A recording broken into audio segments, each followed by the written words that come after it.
ఏమయ్యా వడుందా? ఇంట్లో చెప్పొచ్చావా? అలాంటివే ఉండవు ఇక్కడ.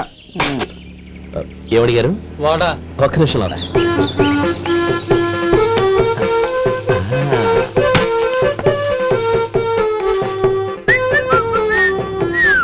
ఇంకేనా కావాలా? వద్దు. ఇవాళ మన హోటల్లో వడవేయలేదుగా, మరి ఆ వడెక్కడిది? నిన్న ఎలకబోలో వడ పెట్టాను, అదే ఇది. మరి ఎలక అది వాసన చూడగానే చచ్చిపోయింది. చూసారా గురువు గారు, మీకోసం మీ హోటల్ కోసం మేమిద్దరం ఎంత పాటు పడుతున్నాం. థాంక్స్ అయ్యా. ఇప్పటికైనా మా జీతాలు నెలకు నాకేమో. బాగున్నావా? ఎప్పుడొచ్చా? మీ ఆవిడని కబరాన్ని పంపించావా? మీ అమ్మాయిని కబరాన్ని పంపించావా? ఓకే, నేను కలుస్తానులే. మీకేం కావాలి sir? Tiger, come on. Good. చూడండి సజ్జి, అంతులేని ఐశ్వర్యానికి సువిశాలమైన ఎస్టేట్ కి మేమే రాజులం, చక్రవర్తులం, నియంతలం. ఈ ఎస్టేట్ మొత్తానికి ఆయన ఒకే ఒక సీనియర్ విలన్, నేను ఒకే ఒక జూనియర్ విలన్. చూడండి కుక్క రాజావారు. సారీ, కుక్క రాజావారు వారు, పిల్లి రాజావారు వీరు. సజ్జి, మీకు ఈ ఎస్టేట్ నచ్చితే అనుకున్న ప్రకారం 2 కోట్లు అడ్వాన్స్ గా ఇస్తే అగ్రిమెంట్ రాసి సంతకం పెడతాం. అచ్చా, అయితే మీరు తప్ప ఈ ఎస్టేట్ కి ఒరిజినల్ వారసులు ఎవరు లేరు అంటారు. ఒకప్పుడు ఉండేవారు, తర్వాత ఒక్కొక్కళ్ళు పోయారు. ఆఖరి వారసుడు చినరాజా వారు ఈ మధ్య చనిపోయారు. ఇక ఈ ఎస్టేట్ ను ఉంచుకున్నా పంచుకున్నా ఏం చేసినా మిగిలిన వారసులం మేమే. బహుత్ అచ్చా హై. అడ్వాన్సుగా 2 కోట్లు తీసుకోండి, లెక్క పెట్టుకోండి. ఎంత పని చేశారు నాన్నలు, వర్జంలో అడ్వాన్స్ తీసుకున్నారు. ఆ మారోడి పాపిసం మనకొద్దు, ఇచ్చేయండి. అసలు ఏం జరిగిందో చెప్పి చావండ్రా. బంగారు చిన్న రాజా వచ్చెనండి. ఓ డాడీ, ఓ డాడీ, ఓ డాడీ. చినరాజా బతికొచ్చాడా? ఏం కుక్క రాజా, పిల్లి రాజావారు చిన్న రాజా చచ్చిపోయాడని మాకి మాయ చేసి అడ్వాన్స్ ఫిరాయించాలని మోసం చేస్తారా? కాతారా సింహాజీ రథోలారా, సిల్కు చీరలో వచ్చిన మహాలక్ష్మిని చేతులారా పోగొట్టారు కదా. అయినా అన్నలు గారు, చిన్నరాజా చచ్చిపోయాడు కదా, మళ్ళీ ఎలా బతికొచ్చాడు? దాహం వేసేస్తుంది, ఈ దున్నపోతే లేపుదాం. నానా నానా నానా, ఏమిట్రా? నాకు పాలు కావాలి. పాలా? మగాడు నా దగ్గర నుంచి ఎలా వస్తాయరా? ఇగో వెళ్ళి మీ మమ్మీని అడుగు. మమ్మీ, ఏంట్రా? నాకు పాలు కావాలి. ఏం పాలు? కొడుకు తల్లిని ఏ పాలు అడుగుతాడు? పులి పాలు అడుగుతాడా? తనుపాలు అడుగుతాడు. ఆటాడకుండా ఇస్తే లేకపోతే మరణిస్తాడు పాపం. పెట్టాడు మీసాలు కదా, దున్నపోతులాంటి కొడుకు పాలివ్వాలా? నేను పాలివ్వాలా?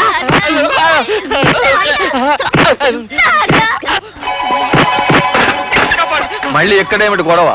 ఏం లేదండి, పిల్లాడు వాళ్ళ అమ్మని పాలు అడుగుతున్నాడు. ఇస్తే బాడీలో గ్లామర్ తగ్గిపోతుందని ఇవ్వనంటుంది. ఏదో చిన్న టైపు గొడవ, మీరెళ్ళి పడుకోండి మావయ్య. బా, నువ్వు ఉండవయ్యా, నువ్వు చెప్పమ్మా. అవునండి, పందికొక్కలా ఉన్న ఈ వెధవ నన్ను పాలు అడుగుతున్నాడు.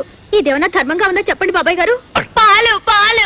బిడ్డ తల్లిని పాలు అడగకపోతే ఎవరిని అడుగుతాడమ్మా? అది కాదండి, పాలు పాలు. నేను ఇక్కడే ఉంటాను, ఆ తలుపు చాటుకు తీసుకెళ్లి పాలు. అది కాదండి, ఏం విడ్డూరమమ్మా, పిల్లాడి గొంతెండిపోతోంది. పడి గొంతెండిపోతే నాకేంటి, ప్రాణం పోతే నాకేంటి?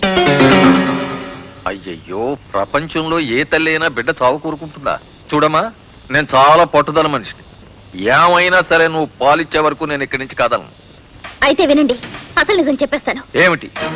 నేను నువ్వు నేను నువ్వే అసలు ఈ ఫ్యామిలీ ఫ్యామిలీ ఏమిటో చెప్పు. నువ్వు పెళ్ళా? ఏమిటి చీకట్లో శబ్దాలు? బుజ్జిగాని తలుపు చాటుకు తీసుకెళ్ళింది అన్నయ్య గారు. ఎందుకు? పేకలోకి చంపేయడానికా? కాదు, పాలు ఇవ్వడానికి తీసుకెళ్ళింది. అన్నయ్య గారు, మీరు విశ్రాంతి తీసుకోండి. రండి.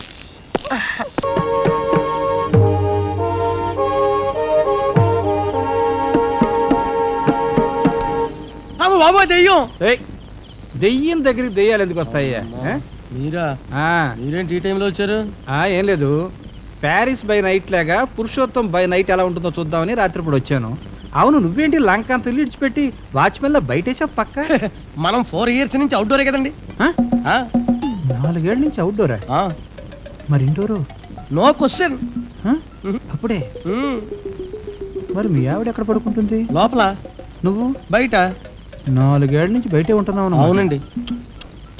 అదేంటిది 420 80,000 లాస్. ఎవరికి? నాకా? ఎలా? మీ ఇంట్లో వంట పని ఎవరు చేస్తారు? వంట మనిషి. ఇంటి పని? పని మనిషి. మీ ఆవిడ? అది ఉత్త టీటీపీ. అంటే తినడం తిరగడం పాడుకోవడం. ఎన్ని పూటలు తింటది? డబల్ పనా కదండి, 3 పూటలు లాగించేస్తుంది. ఓహో, అంటే నీ భార్య నీ వంటకు కానీ ఇంటికి కానీ ఒంటికి కానీ పనికి రాకుండా 4 సంవత్సరాల నుంచి రోజుకు 3 పూటలు చొప్పున తింటున్నదంటే 1,50,000 లాస్. అది ఎలాగండి బాబు? అదంతేరా పురుషోత్తం. ఒట్టిపోయిన ఆవుకి ఇంకా గడ్డి వేసి మేపేవాడిని ఏమంటారు? ఓరెర్రి పాప అంటారు. ఓరేరి పాప, ఆ? నీకు పనికిరాని మనిషిని 4 ఏళ్ల నుంచి మేపుతున్నావంటే ఇప్పటికే 1,50,000 లాసు. నీ ఆవిడ ఇంకో 10 ఏళ్ళు బతికుంటుందా? ఆ. రేటు పెరుగుతాయి కాబట్టి 20 లక్షలు బొక్క. ఆ. నువ్వు కాళ్ళు కడుక్కోవా? నేను కడుక్కోకూడదు అన్న. నువ్వు కాళ్ళు కడుక్కోపోతే దరిద్రం, నేను కాళ్ళు కడుక్కుంటే దరిద్రం. అదొక కథలే. బామ్మ, వాడి కంచం పెట్టి 2 ముద్రయండి. ఆ తెచ్చేదైతే పెద్ద కంచం తీసుకురమ్మా, శుభ్రం కలుపుకొని తింటానికి బాగుంటది. అయితే కంచం ఎందుకు? పెద్ద మంచం వేసి దాని మీద గోనిపట్టె వేసి వడ్డించండి, పంది పిల్ల దొర్లుతూ తింటాడు. చేపల వేపుడు ఎక్కడ? ఇదిగో ఏమిటిది? చాప. ఇది చేప. చేపల వేపుడంటే చేపను తీసుకొచ్చి పెద్ద పెద్ద ముక్కలు కోసి దాంట్లో ఉప్పు కారం బాగా పట్టించి సలసలకాగే నూనెలో కరకరకలాడేటట్టు వేయించేదానివి. ఈరోజు అసహ్యంగా చేశావు. దీని వేపుడు కూర అనరు, ఏడుపు కూర అంటారు. ఈ పూట నేను వంట చేయలేదురా. పాపం ఏమీ పని లేకుండా ఊరికినే ఇంట్లో కూర్చుంటే తోచక ఆ పెళ్ళే చేసింది. ఓహో, నలమహారాజు కథలు చెప్పడం తెలుసు, చేపల వేపుడు ఎలా చేయాలో తెలియదా? ఎంతలో ఉండాలో అంతలో ఉండు. మళ్ళీ వంట గింట అన్నావో కాళ్ళు చేతులు ఇరిచేస్తాను నీ. ఎందుకురా ఆ పిల్లనట్టా భయపెడతావు? ఒక్కసారి ఈ చేపల వేపుడు కూడా రుచి చూడొచ్చుగా.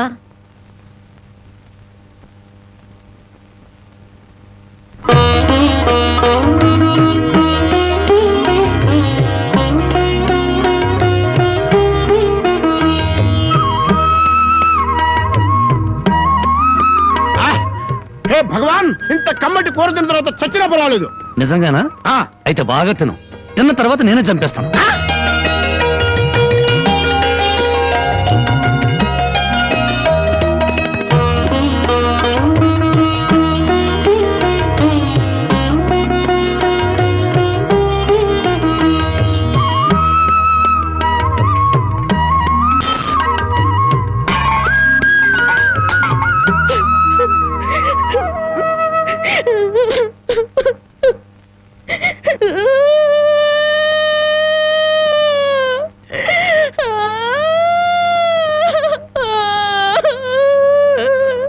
వండిన కూరంతా మీరే తినేశారు. తినక ముందు నన్ను ఎందుకు తిట్టాలి? ఆ తర్వాత మాకు కూడా మిగలకుండా కూరంతా ఎందుకు తినాలి?